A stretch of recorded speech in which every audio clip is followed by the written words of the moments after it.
So next, also do note that all the question answers will be posted on the On My Way microsite. So you can still go through some of the key points and video recording the sharing. So you can chill your friends to look through them later as well. Okay. Lastly, by attending this live session, you'll be consenting to a screen recording of this session. So the video recording will be uploaded onto NYC's YouTube channel for your viewing after tonight. Yeah. I think I can hear someone's background noise. Okay, yeah, appreciate it. Okay, so without further ado, let me introduce the speakers for tonight. Okay, so we have me, myself, as the moderator, Yubin and Zaki with us. Hui Hui is unable to attend today and has sent her apologies. So each of us will give a brief introductions of ourselves first and our job, and then we will dive into the Q&A. So in the meantime, if you have questions, do ask them over here in Zoom. Okay, to everyone, yeah, if you can type in the chat session to everyone in the meeting, that'd be great. Okay, so next, moving on. Okay, my name is Hui Xiang, and I'm currently working in the analytics team within Essence, which is a global media agency. Okay, what my company does is digital advertising for our clients, and we are a data-driven agency. Okay, so this is where our strategies are backed by data.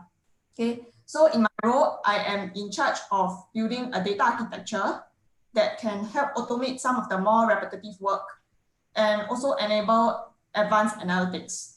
In short, you might have heard some people mention this term before. It's called data engineering. Okay.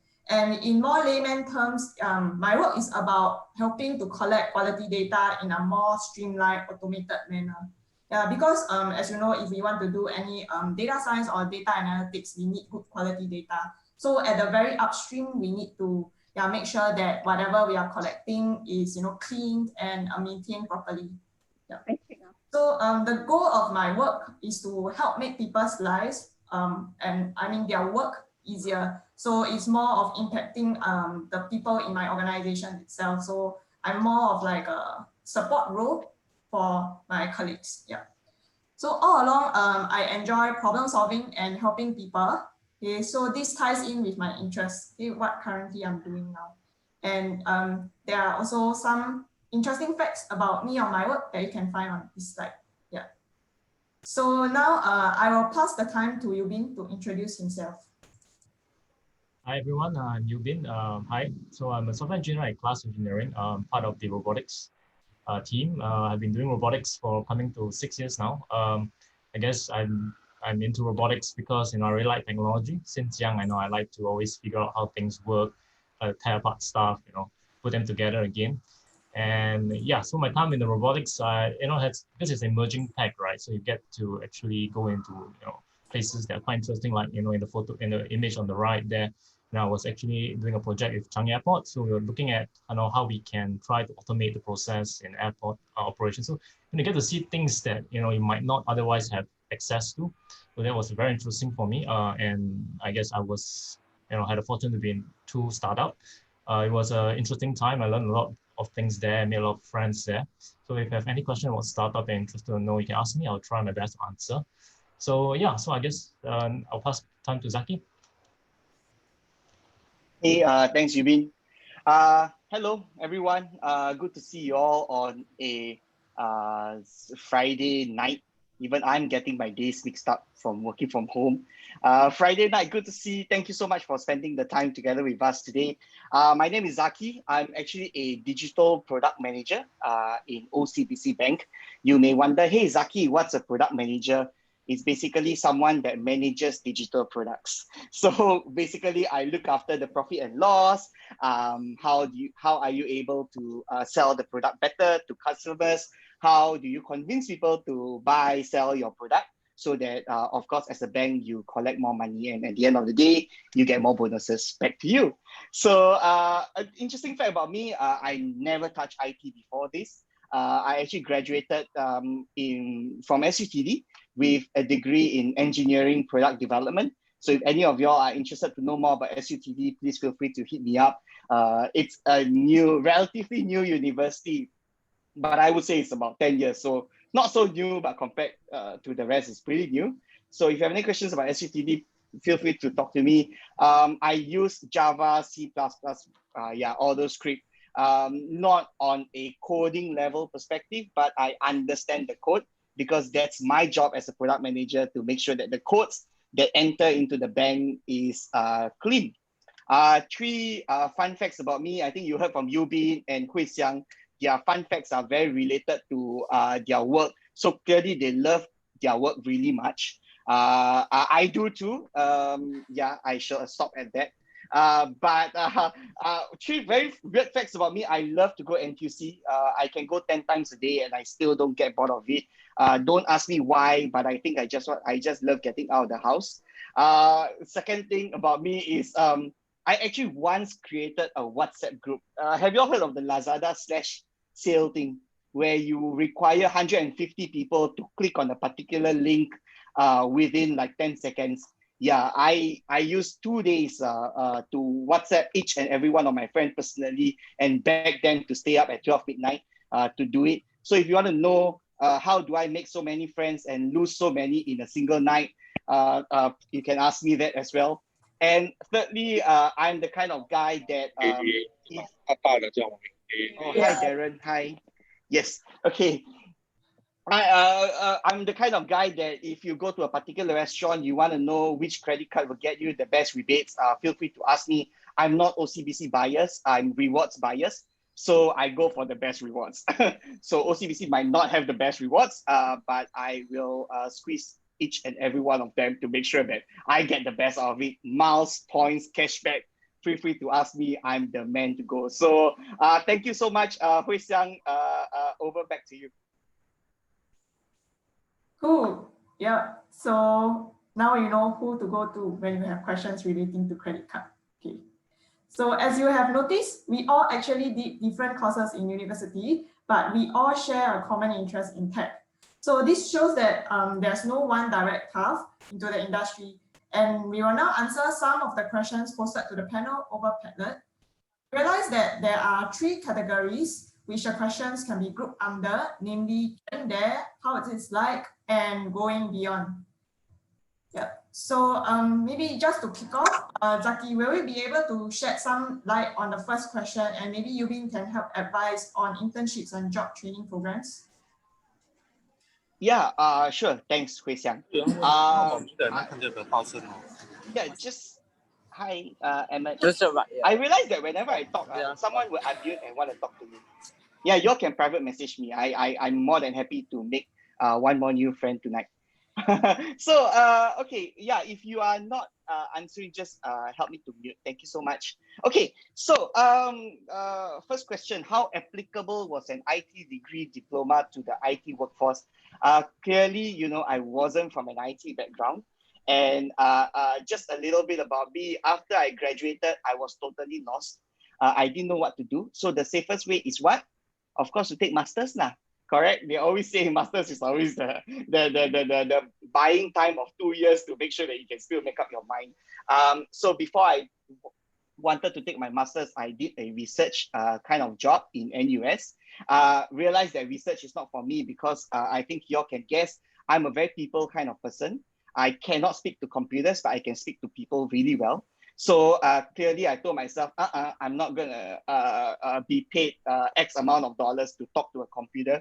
I'll rather be paid X minus 1 to talk to a person. So I moved out. I wanted to look for a job or a role that was able to provide me to talk to people. And so where else can I go to but a bank? So I applied to a couple of banks, but OCBC was the one that reached out to me first. I didn't apply to them. They just reached out to me and said, hey, Zaki, would you like to be a part of our program? Then, of course, that was my exit, right? So I said, okay, sure. So I took that leap of faith with OCBC. And yeah, here I am with them 4 years on. So how applicable is a degree? Definitely, I would say it is somewhat important if you would like to go deep into the job right from the beginning. What I mean by this is, for example, a lot of management associate programs from a lot of companies actually do not really look at your degree or the kind of modules that you took in the school. So they look more of your soft skills, how you interact with people, how willing you are open to learning new things. And I think that's one key thing that a lot of us actually ignore, because that's something that you have to build up, because it's important to always keep an open mind, to be open to learning, because those are the kind of people that employers actually look out for in fresh grads. Because I think you being Hui Xiang also knows as well, a lot of things that you learn in university, you probably take what 1% or 10% of what you took in study. A lot of it is just really the soft skills that you build over the time that you were in school. So yeah, Yubin, over to you. Maybe you might want to tackle another question from getting there. Yeah, thank you. So yeah, when I was in startup, I do have some opportunity to work with some interns, arrange our internship program. So I guess one of the question that, or rather some of the advice I usually give my interns is that, you try to go out to seek for more internship during your holiday time. So try not to be so fixated on just the school internship programs.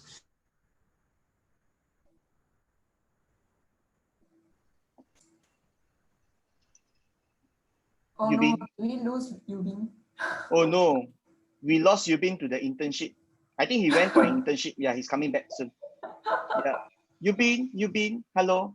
Maybe, yeah, while waiting for him to come back online, yeah, I can help to elaborate a little bit more on what kind of subject combination would be more applicable to take in JC, yeah, for the future if you're considering an IT career, or somewhere in the some job in the IT industry. And also whether you have to be good at math to pursue IT. I think in general, like if you're interested in science, like there is basically this logical mindset, that we have to cultivate when it comes to programming and coding. So if you're not so good at math, you might struggle a little bit. Yeah. So it really depends on, whether your future career or, your future job requires a lot of, I would say, coding, programming, like coming up with logic algorithms. So if that's the case, then probably you need to consider like a more STEM-centric kind of subject combination. Yeah. Hui Xiang, I saw Yubin is You're back back. from his I'm back. internship. Yeah. Yeah. Yeah. Hey Welcome. Yubin, how's your internship? Doing well. Yeah. That was a fast one, a 3 minutes internship. Yeah. So yeah, so as I was saying, yeah, so I guess it's a good thing to always try to look out, to seek out your own during the holiday time.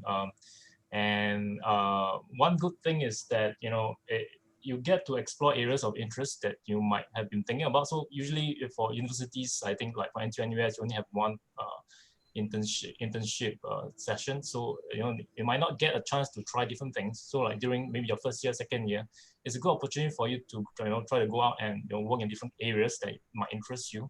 You get to meet people in the area and actually see what's going on. A second thing is that I think one good thing is to try to, it helps you to also look into what the industry actually needs. So as you're preparing for your resume and going for interviews, you start to see what gaps between what you have now and what the industry needs, and see what you need to pick up to catch up in the areas that are important to you. So of course, I think there's also one question on specifically on internship programs for related to data analysis or data science. So one program that came by to us is actually one by SG Innovate. I think they have a AI internship programs that you can look into if you're interested in, specifically in data science. Yeah. So yeah. Yeah. So maybe just to add on to what Yubin mentioned, like I think in general, there is always no harm writing to companies that you are interested in to ask them, whether they have any internship openings, or like you are interested in certain kind of roles, like certain kinds of internship that help solve some of the company's problems. Yeah, and then from there, like who knows, maybe they will consider opening up internship. So it can be like, a way kind of, I would say opportunity. Yeah. And I think, yeah, in this world, there is, I mean, so many people now using LinkedIn also. Yeah, it's always very easy to drop someone a message. Yeah, I mean, people who are friendly and willing to help will always be, open to replying and helping. Yeah. So moving on, okay, to the next session. How is it like? Okay, so maybe I can like take the first question first, and then I'll pass the time on to Zaki and Yubin for more sharing. So just sharing a little bit more about my work experiences. I would say programming takes up about like 60 to 70% of the time at work, like for my role. And the remaining time is spent on meetings or some administrative matters, such as ensuring proper documentation. So yeah, I think as with any job, like I think we can't really avoid or escape admin matters lah. Yeah, and then yeah, since my job requires quite a lot of time spending just writing out code and logic, it really I feel like really requires patience as well when it comes to problem solving, and also like being independent and also be able to work as a team, like yeah, to take on some of the coding challenges, yeah, that can help alleviate the team's efforts, yeah, in trying to push forward some of the new initiatives. Yeah. So given that our panel come from different business domains, I think it will also be interesting to hear how similar or different a day in our lives are. So now I'll pass on the time to Zaki first. Yeah. All right. Hey, thanks, Hui Xiang. Before I move to how my typical working day is like, because now working from home, typical day is sleep, sleep, sleep. Anyone got any questions that you would like to raise to us? Don't be shy. Don't worry. We are not gonna eat you. We all had our dinner, right, guys? Yeah. Yeah. Yeah. Okay. I hope. Well, Hui Xiang is quiet. Yeah. Just be wary of Hui Xiang. Yeah. She will eat people. Yep. But apart from that, anyone else, if you all have any questions, like Hui Xiang mentioned in the chat, please feel free to hit us up. We'll be more than happy, even if it's a personal question. Yeah, and then we will determine how personal is it, and then I think we'll be willing to open up personal questions. Yeah, to make it more juicy and spicy. Yeah. Okay. So okay. What's my typical day like? Right now I'm working from home. So a lot of times it's meetings, because I'm in a bank. There's a lot of regulations to go through, processes to process, paperwork to process. But at the end of the day, I think 60 to 70% of my time is being done communicating to the vendors to let them know what we want, because I solution out the product as a whole from the technical perspective, and the vendors will be the ones that will make my dream a reality. Not my dream, OCBC's dream a reality. Yeah, so relatively that's how it's like. And then the other 30 to 40% of the time, I will be doing a lot of internal communication to the IT side, as well as the business folks in my team. Yeah. So is networking important? I would love to touch on that. I would say networking is very important. There is this saying, that I stick by me from the very first time I knew it, is that it's not what you know, but who you know. That's important. So that's something that you have to remember. I believe we do have some secondary school students together with us today. A wide spectrum of secondary school all the way until working adults. So at any stage of whatever career you are at, start to get to know people. How do you do that? You don't have to go for networking sessions. Just be good to your friends, because you never know, A, when your friends will become colleagues, and B, for better or worse, your friends become your boss. So just make sure that you are constantly friends with people around you.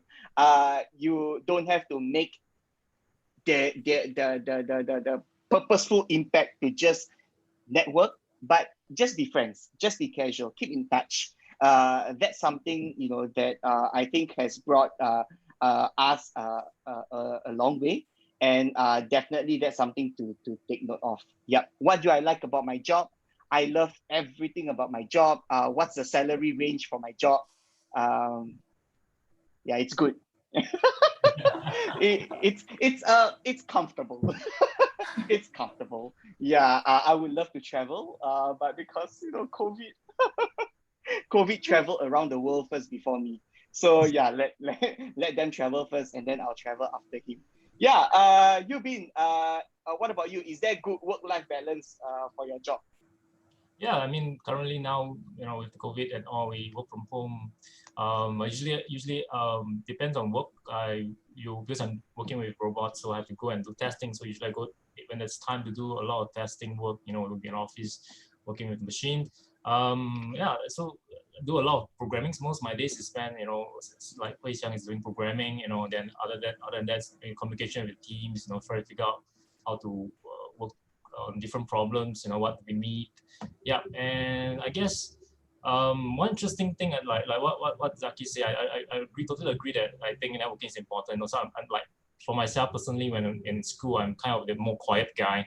So I would like to think that maybe it's not that important, but as you start to work, you realize you start to see that actually knowing people, just making friends is important. You never know when the person that you have talked to over coffee might just give you that inspiration, or maybe that connection that you actually need for your work, right? So I think that's very important. Also, I think one interesting question that I have seen is that about indicators of whether this career might have been, may or may not have been for you. So for this, I think I have some interns that came to me and asked me the exact same question. They don't know whether they like this place, or where else do they want to go, if not for this. So I always tell them that, it takes time to know whether you really like something or not, especially when you're first starting out, right? Everything is a bit difficult when you first learn something. So, don't be so quick to judge whether a job is good for you or not, or a career is good for you or not. Give it some time, usually some things, once you pick up the skills, you start to enjoy. In fact, something that might be painful for you initially, you start to love it. Yeah, so that's one. What do I like about my job? So I like things what I like my job is that because I'm working with robots. Now, what's there not to like about working with robots? So, and well, yeah, so I get to see a lot of new things coming out. How things can be applied to how technology can be applied to daily lives. One thing I see is how technology can have positive impact on life. I think that's very interesting, and I think for the next few years, especially with COVID coming along, you're going to start to see a lot of pushes to integrating technology into our daily lives. Yeah. So yeah. So I guess back to you, Hui Xiang. Yeah, so I think one special thing about IT is that actually it is not really like a main function, like, it is more like a support role. Like, so usually the thing is that there will be a company that focuses on certain kind of businesses, and then IT will be the one that support the business to succeed. Yeah, so even though, for example, you might be considering like an IT role, you also have to think about, what industry you want to go into. So is it like the finance industry or the healthcare industry? So robotics is another one. And like for me, I'm in the advertising industry. And then we are all using IT, and we are all using IT differently, to help the business succeed. Yeah. So in those scenarios, we will also face different kinds of problems, different kinds of questions, and then probably like, the way that we code, like the way we program to help solve the problems, like to answer the business question will be different. Yeah, so it's also I think interesting to think about, like, which industry you find a connection with. Yeah, and then from there, then you can slowly explore how tech can enable people to live better through working in that industry. Yeah.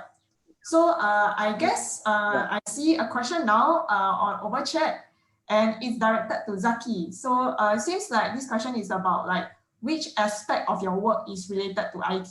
Yeah. Thanks a lot, Christina. Before I answer, I would love to see you. Where are you? So I can't answer to computers, but I can answer to people. Wait, Christina. I love you. Yeah, I think it's quite hard to toggle over Zoom. Like you have to search through so many people. You know, it's like 34 online now.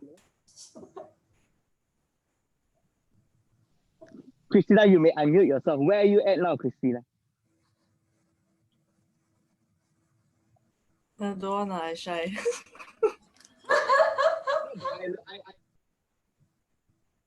Can't hear you. Zoom I think you're a bit far away from the mic. Can you hear me? Yeah, Yeah. Sorry, what? Okay. Because I love your background. Is that in New Zealand or is that in Switzerland?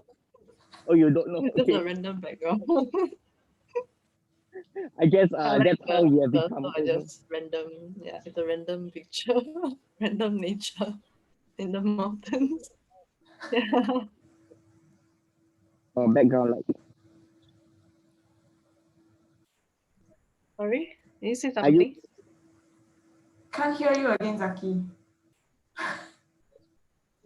Hello. Can't hear. Hello, can you hear me? Yeah. Yeah. Yes. Can you hear me? Yes. Hello, can you hear me? Yep, Yes. Can you hear us? I think now he can't. Hello. Okay, I think we can let him know. Hi. Can you hear me? Hello. Oh, you can't hear me. Okay. Okay. Let me try to sort out my. Okay. So you all can hear me now? Can? Yeah. Yeah. Yeah. Thanks a lot, IT. Yeah. Okay. So anyway, Christina. I think because you bully her lah, that's why. Yeah lah. That's why lah. Zoom also knows lah. Ayo, you see, after this, nobody want to ask me questions because they'll be like, "Walao, Zaki will interview me." No, I think because I just wanted to understand a little bit about your background, Christina, so that I can answer my question according to, something that is suitable for you. Are you working or are you schooling now? Working. Oh, you're working now. Okay. Okay. Yeah, actually, I'm just exploring because I'm not in the IT sector, but yeah, just okay. wanted to find out. Yeah. I see. Okay. Mm. This is a great platform to find out, Christina. So, which part of my job is IT? You realize I don't code like Yubin and Hui Xiang. Reason being, I got very bad grades for coding last time in school. So probably, the company will be like, hey, you don't touch code lah. Someone is a bank, right? So probably the only thing I can code is to transfer money from other people's account to my account. And that's about it. So, but I think generally for my job, because I'm a product manager, I need to understand codes. I need to understand the technical solution that I create. And I need to be able to know what are the cutting edge technology that we have right now, like APIs lah, machine learning, so that I can tell my vendors and be like, hey, I want machine learning to be done on this, because I want to study this data to make more sense out of it. So I need to know IT.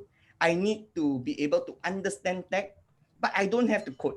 So to Christina and to everyone else, if you do not know how to code, don't worry. You are like me. Not everybody is as zai as you being Hui Xiang. They can code. You ask me to code, I will take 2 days to code. But you ask me to tell you what I want in technical terms, I can tell you that really well.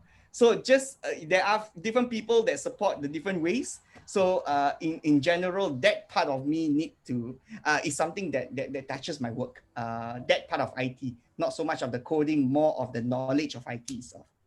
Yeah, Christina, thank you so much for your question. Yeah, the rest, if you have any questions for Yubin, Hui Xiang, or myself, probably Hui Xiang and Yubin will not ask you so many questions before that lah. Huh? So it's safer to ask them questions. But if you love to talk to me, you can ask me a question. I will interview you like macam you are one of the panelists.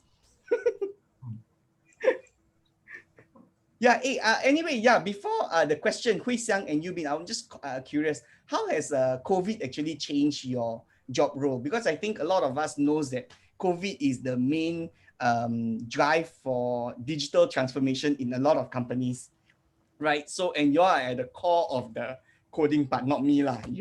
So, how actually has it changed? Has it sped a lot of things up in terms of the development and everything? Yubin, maybe you want to go first? Yeah, sure. Yes, there is. So like work in the robots. So like one of the big asking things that people have been coming to us is like, they want to build disinfectant robot, can I put robot to clean automatically, and those are things that people are interested in.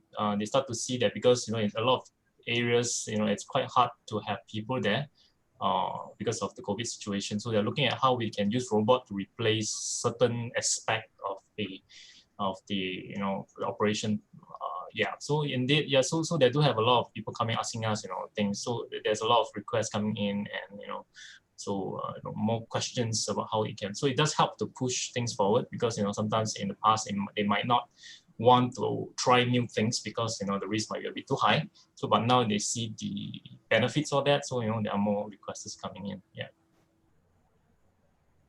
Yeah, I think in terms of working arrangements wise, my company transitioned quite smoothly, because all along, like, since we are like a global agency, we work with people from different countries. Like, we are actually, I mean, Singapore is actually the HQ for APAC, and then like for me personally, I work in this global solution, part of this global solutions team. So I usually have meetings with people from London, and also like San Francisco, and like from Seattle as well. So, because of all the time zone differences, sometimes I do take calls at night as well. So I would take calls from my house, from my home. Yeah, that was pre-COVID. So when it's actually like, now during COVID, it makes things easier, because like I can save the transport time, and then it's also very flexible for us, to adjust accordingly, like how we want to say settle our meals in between, and it's I would say more comfortable for me, yeah, to be working from home. And to be honest, like, cause when we are in the office, I think a lot of times is mainly to sort of improve the bonding and interaction among colleagues. Yeah, more of trying to build that culture in terms of like being present in the company, I mean in the office. So not so much that our productivity is affected. That like if we are working from home, yeah, we can't really deliver. But yeah, I think it's more of the social aspect, yeah, that we are missing out through working from home. But of course, like now, with the opening up, like we can go back to office if we want to, and then also we can meet up our colleagues outside of work. Yeah, so I would say like the acceleration due to COVID, I guess if in any way it will be maybe increase in productivity, because like people somehow, now have to work around the clock. Like, I mean, they would be confined to their homes, and then, more susceptible to lose time. And, especially when it comes to programming and coding, sometimes you just lose yourself. Yeah, I mean, it's like not very healthy. So it's always something that we have to, be conscious of ourselves. Yeah. So I suppose like if you meet some other coders or programmers, we tend to share this passion that we will be, glued to our program, like just keep on writing and writing. And we can we can don't speak with humans for a day, it's fine for us. Yeah, Wow. we can't Wow, stop really? coding for a day. When Hui Xiang, you mentioned about you can be glued at your computer for like hours and do code. The only person that I see nodding the head is Yubin. Yeah, I was just doing this. I was like, I can't even sit 5 minutes on my desk. My boss keep telling me, Zaki, can you sit down? They have to tell me. I'm like, boss, I can't. I need to walk around, talk to people, say hi. Even if it just means to go to drink coffee for a while. I love that. So yeah, Hui Xiang, good to know that you love to get glued on your computer. Yeah, but I guess I do have a lot of friends who are coders, and they are exactly like that. They can like code and code and code for like the entire day and still not get bored.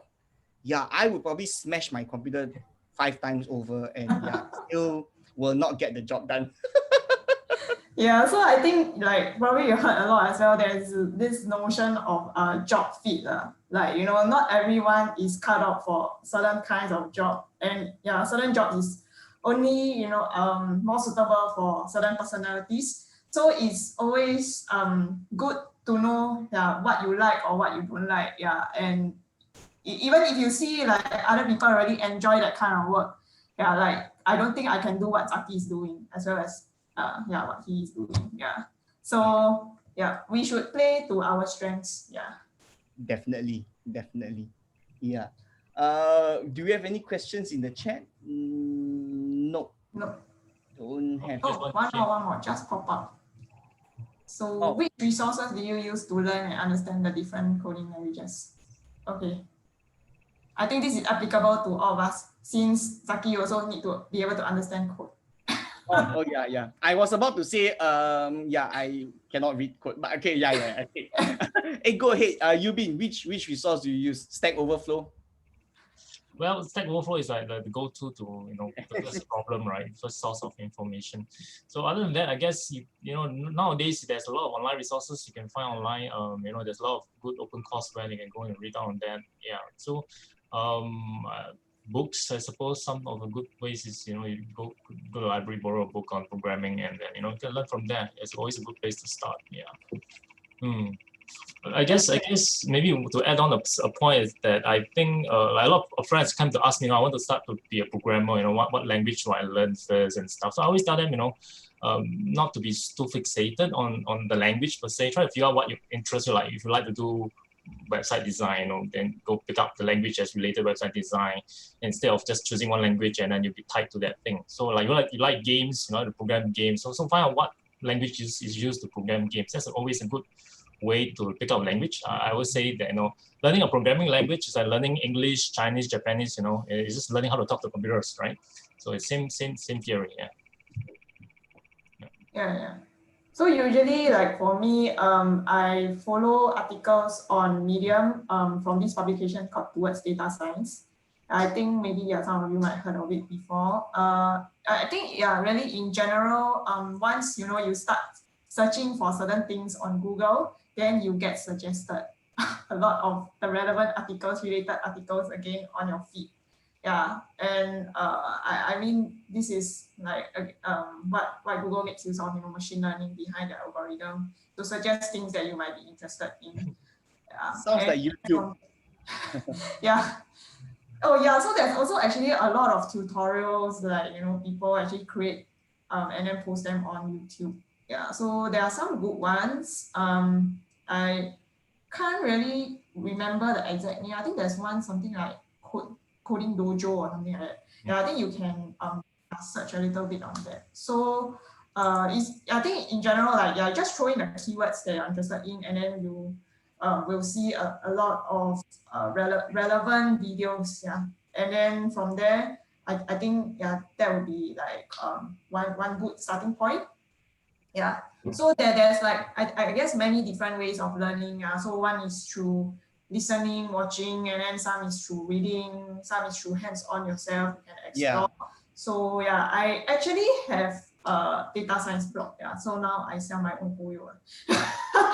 It's No, called but Data Double Confirm. So you can Google it. You should be able to find it. Yeah. I didn't actually get a host name that is paid. Yeah, is currently hosted free on Wix. So you probably see like a long URL. But if you Google it, it should be the first result you see. Data Double Confirm. Yeah. So I also do a lot of, you know, self-learning on my own, trying out different packages like, you know, Python packages, and then see how to solve problems that I myself am interested in. So for example, like, you know, how to extract text from an image. Yeah. So there are people who have created the code to do this kind of stuff. So you can just, you know, easily download and install the package if you're familiar with the language. Yeah, then you can just write a few lines of code easily and then and get it working. Yeah. So I think that is the wonder of open source as well. Like many people are working on their own outside of their work, you know, on their own free time. To help improve, I would say the tech maturity. So I also actually like sometimes try to create more data sets on my own, that I see that people are not collating across time, and I think it's useful. So one example is like the COVID-19 data set for Singapore. It's always, they announce it daily, the count. Then actually, yeah, I was kind of bored as well. So I started collating, and then now it's like over, I think 300 days of data already. Wow. So I did share it on like data.world, and there's like, I think over 600 bookmarks already. So I guess like a lot of people are interested in this data. Wow, so Hui Xiang, from 300 over days of COVID data in Singapore, what can you see? Do you think it is the right time for us to go into phase 4, which is take off the mask and walk around the place? I think Hui Xiang, like, macam she is Minister Lawrence Wong, Like, Yeah, not as if like I I'm the think you have more COVID and I data think than expert. Minister Lawrence Wong. So, kudos to you, Hui Xiang. So, Minister aside, excuse me, we have Miss Chua Hui Xiang here, who will tell us, Hui Xiang, do you think it is the right time for us to take off our mask now that you have 300 over days of data? I'll just give my own personal opinion, not related to the data. But I think it's like more of, if we notice just the past few days, right, there's like community cases, two cases daily. And I guess it's still a concern, if we all don't wear masks. Yeah. Even how Okay. easy it is to spread. Yeah. So But where are these I two think cases coming from? on the individual, I didn't try, so I only tried on the aggregate level. But I feel like looking at, so I actually did a visualization as well to see how many days of like each phase that we have, like circuit breaker, phase 1, phase 2. Yeah, so I realized like phase 2 was exceptionally long, and given the numbers, I guess like the government is just being very cautious, because like if not, I think we would have opened up much earlier lah. Because if we were to compare phase 2 with the numbers that we're observing, right, I would say like the number of days in phase 2 is pretty long. Yeah. Yeah, Hui Xiang, especially because of your answer, right? I will call Minister Lawrence Wong to put you in the multi-ministry task force. Yeah, clearly you belong there. Who is the Minister for Health? What's his name? No, the Minister for the doctor one. What is it? Kenneth Mock or something. Yeah, he should get his data from you. Yeah, and I actually get the data from MOH, yeah, because they were also very diligently publishing. Yeah, just that it's very, bits and pieces. Like that's interesting. Yeah, because I mean, I think one very interesting thing is that you realize, IT, data played a very important role during this COVID period. It's like I don't think it was just a gamble. Pick up from the rabbit hole. No, not rabbit hole. The head. And be like 28 December phase 3. I don't think it was a random date. I believe that, they came up with it through data, to understand and everything. And of course, they had to decide, do we let the people loose on Christmas Day or New Year's Day? And then they decide, New Year's Day, will be the better day. Because Christmas, we go wild with turkey. New Year, you go wild with fireworks. So this year, the firework also, like macam kucing kurap, small firework, boom, boom, boom, boom, boom. But of course, it is it is a smaller celebration. But at the end of the day, I think data play a very key role in terms of deciding all these factors. Yeah. So thank you so much, Hui Xiang, and to everyone else who studied the data. Clearly, I didn't. I only follow on a daily basis. 2 cases. Then very interested. I open my SingPass app, right? Then I'll be like, possible exposure. And I'm like, oh shit.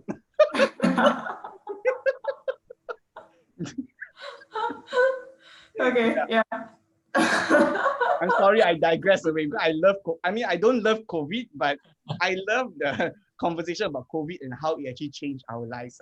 I think that's very interesting. Yeah. Actually, probably very interesting also to see the status finally change, to something that like you are safe based on the past 14 days. To another message. And it's like, this is like a new interface that, what is the alternative message you will see? Yeah, man. Wow. Okay. Yeah. Is that something got to do with data? Because that sounded very profound to me. Yeah. Something No, about no, no. I alternate. think it's just like I'm also always curious about, design, UI, UX. Yeah, how they actually design the interface and all the messages. Yeah. Ah. Okay. Okay. Yeah. Yeah. Okay, so let us move on to the last section on going beyond. Okay, so there are two questions under here. And we all know that the IT industry is very competitive. Yeah, so in order to survive, with the ever-growing number of apps that we have to use or have chosen to use, is no doubt that everyone is trying to compete for consumers' attention. Yeah. So the question is, do we have any recommendations on how to stand out from others? Or how do we think the IT industry will change in the next few decades? Yeah. So I don't know, maybe you can take the question. So I think maybe I can give some of my opinion on like how industry would change for maybe not the next few decades, but maybe for the 5 or 10 years, right? So like COVID was a good example of a sudden shift really towards more IT. So I think with that, it also means that there's a lot of more opportunity in the industry as more people look towards using IT systems to support their daily activities. And also with the current state of, I think we are in the era where it's the most easiest time for you to try to access new information, right? Like you talk about how do we learn coding or pick up new skills. Now a lot of information is available online. That means it also means that there'll be more people coming into the industry. So I think some things that might need to take note, I guess, is that with that being said, is that I feel that things will be more less, in the past things are maybe more silo. If you're a network engineer, you just do network all the way, right? Just know everything about the network or certain domain. Now, I think things are moving towards more of a more integration based. So you need to know a bit more of your stuff and how things it applies to everything else. It'll be more, you need to know a bit more of other things and with things, how fast things move forward. I think, I guess, like back to the first question of how you can, stand out, I guess, is to keep updating yourself with, reading out more things and some things like joining, you can look into participating open source projects. That's one good way of, putting yourself apart from others, I guess. So to add on, like in terms of skills required, I think a good start would be looking at the requirements in job descriptions of companies you're interested in. So there generally are similarities in terms of IT roles. So for example, you might see that they would require you to know how to use Python or, like Tableau or SQL. So, these are some of the things that are very commonly used in a lot of organizations. Yeah, so if they did mention, this kind of skill set specifically, then it is a must-have. Yeah. So in those scenarios, I think like it is very likely to have a skill test when you apply for the job. So like even for my company, we have SQL skill test, that you have to pass, to be eligible for the analytics role. Yeah. So I think there are also like some questions that are directed to me. Also, since it's also related to skill sets, I think I can answer them now as well. So some people have asked me over Padlet, like for me to share my experience relating to the Data Science for Social Good Fellowship and also Biz for Social Good.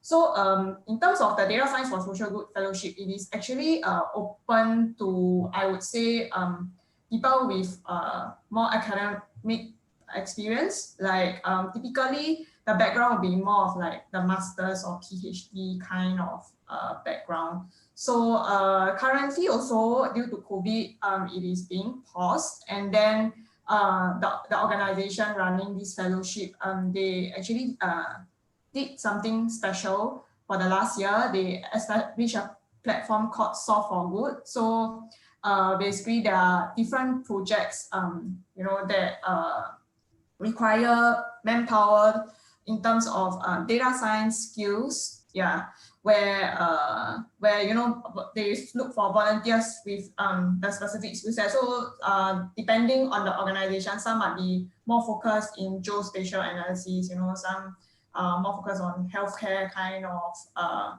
problem statements. So it really depends. There are many different projects that are listed on the website, and they are looking for volunteers, with the time and the skill sets to help solve some of the challenges that they have. But again, like this also requires more technical expertise, But on the other hand, Biz for Social Good is another social initiative that is, open to public. If you go to bizforsocialgood.com, they also continuously post project. Like usually one project is going to last for 1 to 2 months, and then the volunteers can take their own time.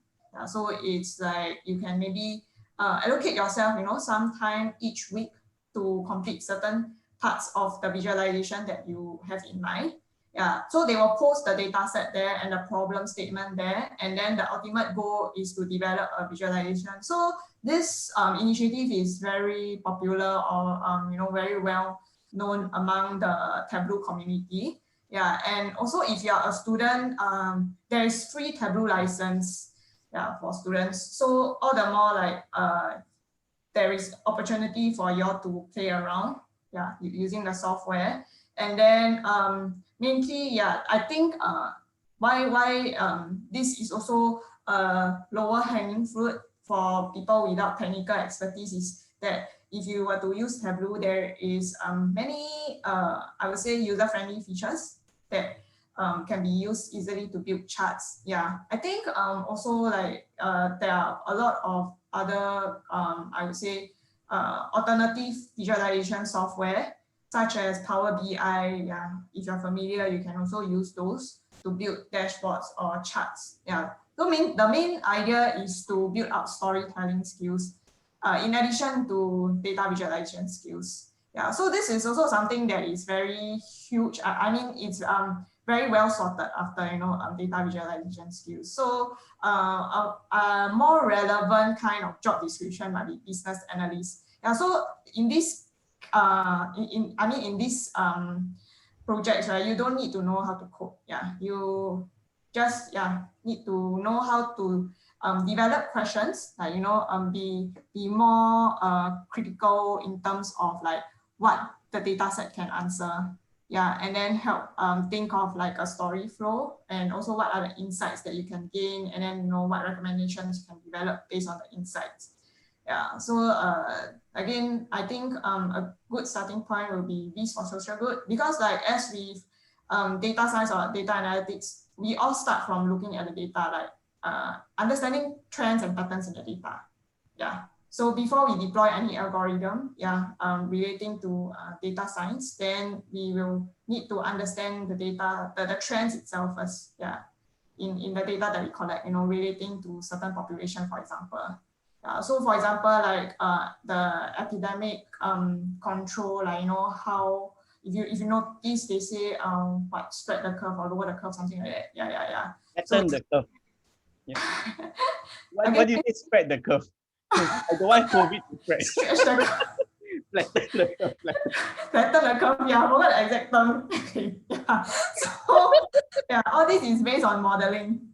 So that in those scenarios, you'll require a bit more technical expertise. But in terms of data analysis, understanding data, visualizing data, I think this is a good starting point. Hui Xiang, I think thank you so much for your answer. Now I feel like I'm the one asking, because I'm clearly not from IT, so all these questions 我不知道啦. So 我真的不知道. Okay, Hui Xiang, I have one question for you. I think there is someone who asked in the chat. Her name is Nabiha, and she is actually asking for someone who doesn't come from IT background, aka me, and would like to pick up some data analytics certification online, which is not me. Is there any preferred platform, i.e. Coursera, EDX, etc.? What are these platforms? I only know Google. Okay. So maybe you all will know all your data science people. So is there any preferred platform to take all these data analytics certification online? And Yubin, maybe you can jump in as well. I do not have data analytics. I clearly failed on university level. Then they don't want to let me even take online stuff. Oh, okay. Hui Xiang, you have any thoughts? Because I think Gregory answered in the chat as well. He said data camp. Wow. Yeah. Is this a camp that you just play with data?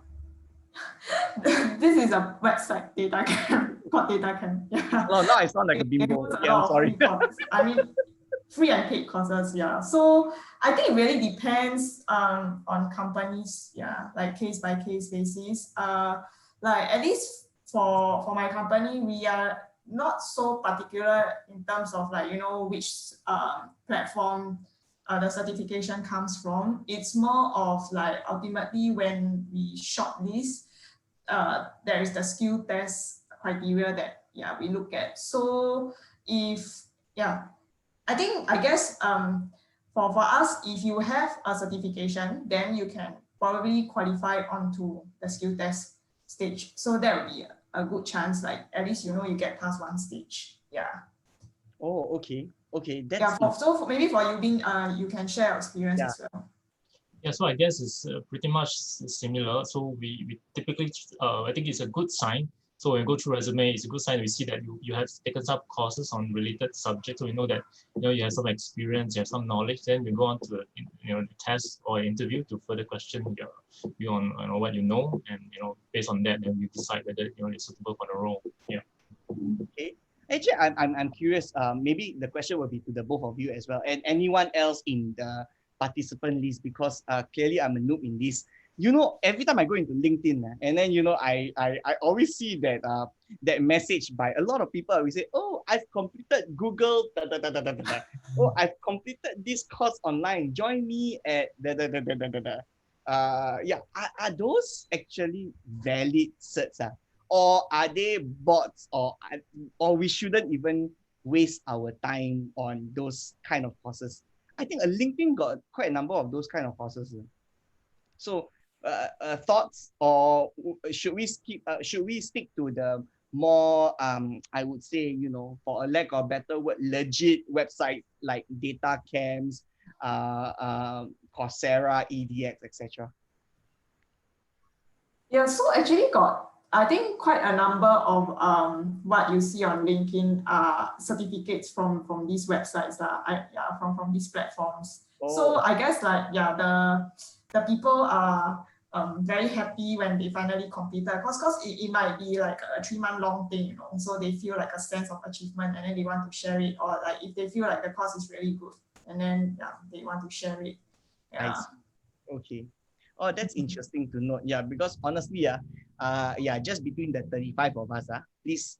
But you're recording. Okay, never mind. You can ask us offline after that. I was stop. No, I wanted to say a comment, but it's recorded. Later go to the website. Then Censor. Yeah. Okay. Did I say anything bad about? No, I didn't. No. You're fine. I love OCBC. Yeah, record that down. I love one transcribing this thing. Yeah. Okay, cool. So I think it's good that we managed to answer all the questions posted to us. We have come to the end of the sharing session. If there are any questions that the audience would like Hui Hui to answer, she's actually a cybersecurity specialist at Citi. Sadly, she can't join us today. I think she also, has a lot of interesting stories of her own. So we can also have her answer offline and share the responses on the microsite if you actually send in to us. Yeah. So thank you very much for tuning in today, and we appreciate your help to fill in the survey. And one of the more important thing that I have to mention is that do fill in your contact details to opt in to be the first 700 eligible respondents to redeem a $5 Grab e-voucher. Yes. Wait, Grab voucher? $5? It can get me one McSpicy. Vita, are we eligible, the panelists, or are we automatically gonna get the $5? Yeah, I'm hearing to hear the letter. Yeah. Yeah, I'll answer later, okay? I love now that I just realized it's being recorded. Oh, I love. Also, as a last note, just to round up again, like what we have mentioned earlier, We'll share our panelists' replies to the unanswered questions on the online way website. If there is any unanswered questions that you still want to post, feel free to post now. The video recording of the session this evening will also be made available via NYC's YouTube channel as well as the microsite. Yep. So don't forget to like, share, and subscribe, and click on over there for our videos, for our what do they say? Wait. Like, share, subscribe, and click on here. And click here to view our previous video. Also, okay, clearly I'm not a YouTuber. Yeah, but do subscribe to NYC's YouTube channel. Yeah, you will see more of me, more of us. Yeah. I'm getting some comments from the chat that it's a comedy show. I hope it's not. It's not a comedy show. I'm a very serious man. I think you can ask a lot of people that know okay, never mind. Yep, I will not try to justify. I think before we close off, Hui Xiang and Yubi, maybe we might want to ask them if they have any last questions for us, to ask us. So anyone got any questions for the three of us, that you have something burning? No, you shouldn't have something burning. You have any burning desire to ask any of us any questions? Feel free to ask us either in the chat or whatsoever. Nope. Okay. Then yeah, I really hope that you enjoyed today's session. I think we had fun, right, Yubin and Hui Xiang? Yeah. The only thing I remember is the COVID. Yeah, that you can replace Minister Lawrence Wong, and not replace. I can tell Minister Lawrence Wong to add you into the multi-ministry task force. Yeah, so that you can give me more updates on your 300 over days of data, because I need that. They are not telling me why is it on the 28th of December we go phase 3. Anyway, when am I going to get the vaccine, Hui Xiang? Based on your data. So today PM Lee got it. Okay, today PM Lee got it. Okay, let's backtrack a little bit. Today PM Lee got it. On the 30th of December, the first healthcare nurse got it. So when is our turn?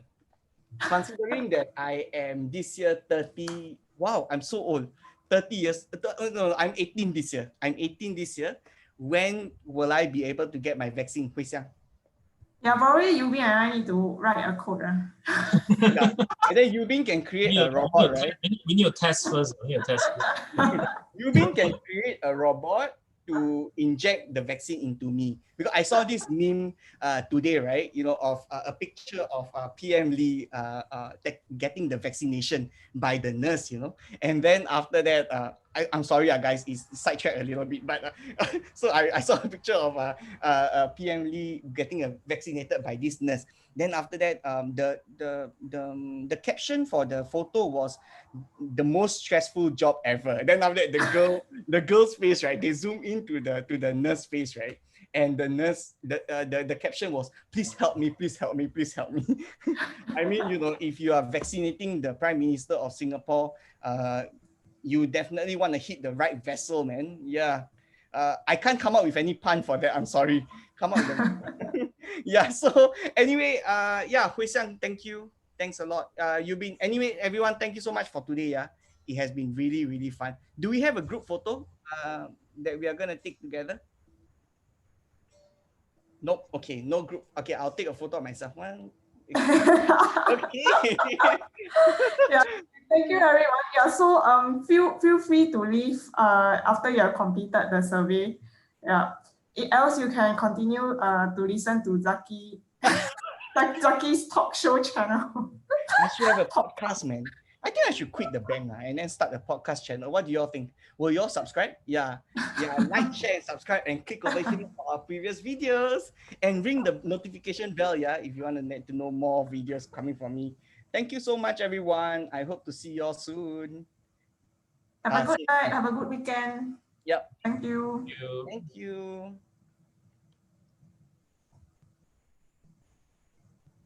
Zaki, can you start a YouTube? Oh, this is by NYC. Okay. Can you start a YouTube channel? Yeah, thank you. Yeah, I will. I have one YouTube channel, but it's dead. Yeah, clearly nobody want to subscribe to me.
Oh, Hui Xiang also went off.